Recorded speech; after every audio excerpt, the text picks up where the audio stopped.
এটা তো আমরা মুরগি না, তা আমরা একটা লগিটার কারে লই আইছস। আসামি, এটি সে কাঙ্ক্ষিত আসামি যার সাথে সে পরকীয়া করেছে। ও কেমবা ধরতালে আমি গিয়ে দেখি। ওইসে আর কোন লাগতো না, বুঝতাম পারছি তোরা যে কি করতাম মনোটা লইতাছে।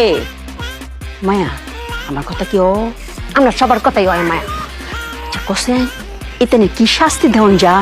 আমি একটা সিদ্ধান্ত নিয়েছি মায়া, ও খারাপ কাজ করেছে, পরকীয়া করেছে, পরকীয়া শাস্তি হবে ভয়ঙ্কর, যাতে পুরো গ্রামের মুরগি দেখে ভয় পায় আর কোনোদিন পরকীয়া করার সাহস না পায়। ওর শাস্তি হবে গলা করত। ও করে গলা করতো।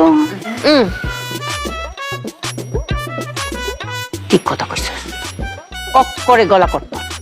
এরে দেখটা সবাই জানবো যে এই পরকীয়া করার শাস্তি লই করে গলা করতো। তুই যা বডি চুডি লইয়া এটা যা মুন্ডু করতে কেমবা করতা।